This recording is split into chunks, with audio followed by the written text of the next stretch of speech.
আচ্ছা, জীবনে বা ক্যারিয়ারে সফল হতে ঠিক কী লাগে? শুধু কঠোর পরিশ্রম নাকি ভাগ্য? আজকের সোর্স বিশ্লেষণ করে আমরা দেখব যে সাফল্যের আসল চাবিকাঠিটা কিন্তু লুকিয়ে আছে আমাদের মানসিকতায়, আমাদের মাইন্ডসেটে। চলুন এই মাইন্ড গেমের রহস্যটা একটু ভেদ করা যাক। আমাদের মধ্যে অনেকেরই কখনো না কখনো এমন মনে হয়, তাই না? যে জীবনে কেমন যেন আটকে গেছে, বন্ধুরা সব এগিয়ে যাচ্ছে আর আমি পিছিয়ে পড়ছি। মনে হয় যেন সব পথ বন্ধ, কি করব, কোথায় যাব কিছুই বুঝতে পারছি না। সোর্সে কিন্তু ঠিক এই অনুভূতিগুলোর কথাই উঠে এসছে। স্লাইডের এই কথাগুলো একদম অনেকের মনের কথা, তাই না? কিন্তু এই হতাশা থেকে বের হওয়ার জন্য আমাদের কিছু মানসিক টুলস বা হাতিয়ার দরকার। চলুন প্রথমটা দিয়ে শুরু করা যাক। জীবনের সবচেয়ে বড় শিক্ষাগুলোর একটা হলো ব্যর্থতাকে কিভাবে সামলাতে হয় সেটা শেখা। ব্যর্থতা মানেই কিন্তু সব শেষ হয়ে যাওয়া না, বরং এটা পুরো জার্নিরই একটা অংশ। চলুন একটা দারুণ উদাহরণ দিয়ে ব্যাপারটা বোঝা যাক। এখন আমরা এমন একজনের গল্প শুনব যিনি ব্যর্থতার একেবারে গভীর খাত থেকে উঠে এসেছিলেন। হ্যাঁ, অভিনেতা অক্ষয় কুমারের কথা বলছি।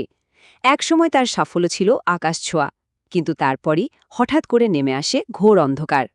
একবার ভাবুন তো, একটা দুইটা না, পরপর ১৪টা ব্যর্থতা।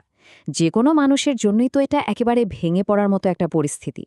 কিন্তু এখানেই তার মাইন্ডসেট একটা বিশাল বড় ভূমিকা পালন করে। তার তখনকার মানসিকতা ছিল ঠিক এই রকম। হতাশায় ডুবে না গিয়ে তিনি তার শুরুটাকে মনে করেছিলেন।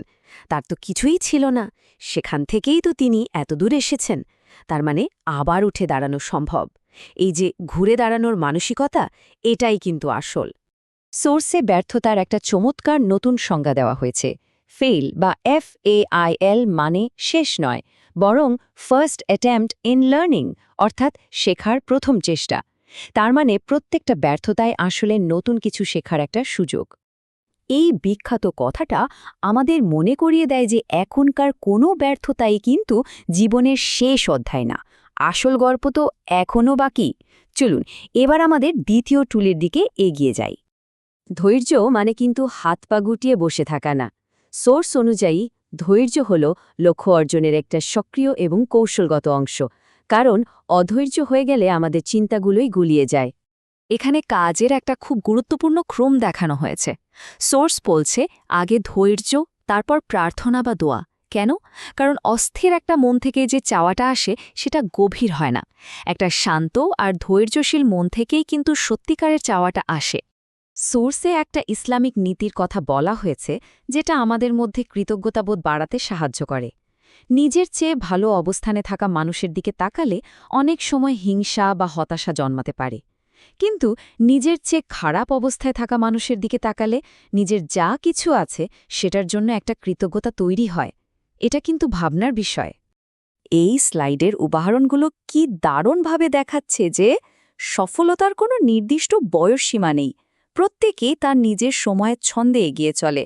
তাই আরেকজনের সাথে নিজেকে তুলনা করে হতাশ হওয়ার কিন্তু কিচ্ছু নেই। বেশ, এতক্ষণ তো আমরা মানসিকতা নিয়ে কথা বললাম। এবার একটু প্রায়োগিক দিকে মনোযোগ দেয়া যাক।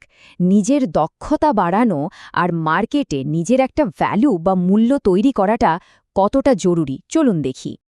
স্ক্রিনের এই সংখ্যাটা একটু দেখুন, 50%।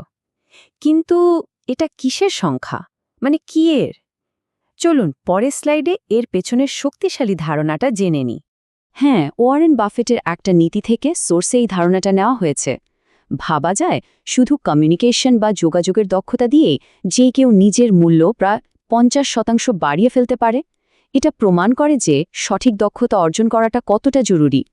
চাকরির খোঁজার সময় নিজেকে একজন সাহায্যপ্রার্থী হিসেবে না ভেবে একজন সমাধানদাতা হিসেবে ভাবা উচিত। মানে কোম্পানিকে কি দিতে পারা যাবে সেই ভ্যালুটা তুলে ধরতে হবে। এতে কিন্তু আত্মবিশ্বাসও বাড়ে, আবার গ্রহণযোগ্যতাও বাড়ে। যখন সবকিছু অনেক বড় আর কঠিন মনে হয়, তখন সবচেয়ে ভালো উপায় হল একদম ছোট্ট একটা পদক্ষেপ নেওয়া। সোর্সে এই বিষয়ে একটা মজার গল্প আছে। এই গল্পটা তাদের জন্য যারা খুব তাড়াহুড়োর মধ্যে থেকে সবকিছু গুলিয়ে ফেলে। চলুন গল্পটা শোনা যাক। লোকটা এতই তাড়াহুড়োর মধ্যে ছিল যে তার চিন্তাই গুলিয়ে গিয়েছিল। যখন আমরা খুব বেশি চাপে থাকি, আমাদের চিন্তাভাবনাও কিন্তু ঠিক এরকমই এলোমেলো হয়ে যায়। তাই শান্ত থেকে ছোট পদক্ষেপে মনোযোগ দেওয়াটাই সবচেয়ে জরুরি। যারা মনে করছেন পথ হারিয়ে ফেলেছেন, তাদের জন্য এখানে একটা পরিষ্কার পথ দেখানো হয়েছে। একবারে কোটিপতি হওয়ার স্বপ্ন না দেখে ছোট থেকে শুরু করাটাই বুদ্ধিমানের কাজ।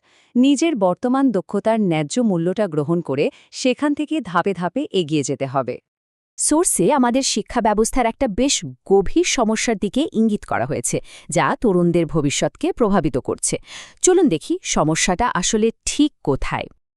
এখন এই কথাটা কিন্তু বেশ ভাবনার।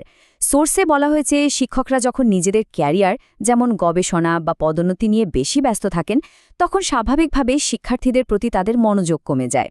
আর সোর্সের মতে এটাই আমাদের দেশের অনেক সমস্যার একটা মূল কারণ।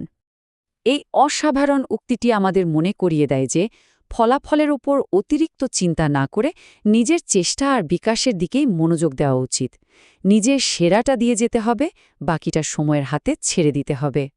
দিনের শেষে কত টাকা আয় হলো বা কোন পদে চাকরি হলো তার চেয়েও কিন্তু গুরুত্বপূর্ণ প্রশ্ন হলো এটা। বাহ্যিক সাফল্যের চেয়ে ভেতরের মানুষটা আসলে কেমন হচ্ছে, তার ব্যক্তিগত বিকাশ ঘটছে কিনা, সেটাই আসল। এই প্রশ্নটি নিয়েই আজকের মতো শেষ করছি। ভাবুন তো, উত্তরটা কি?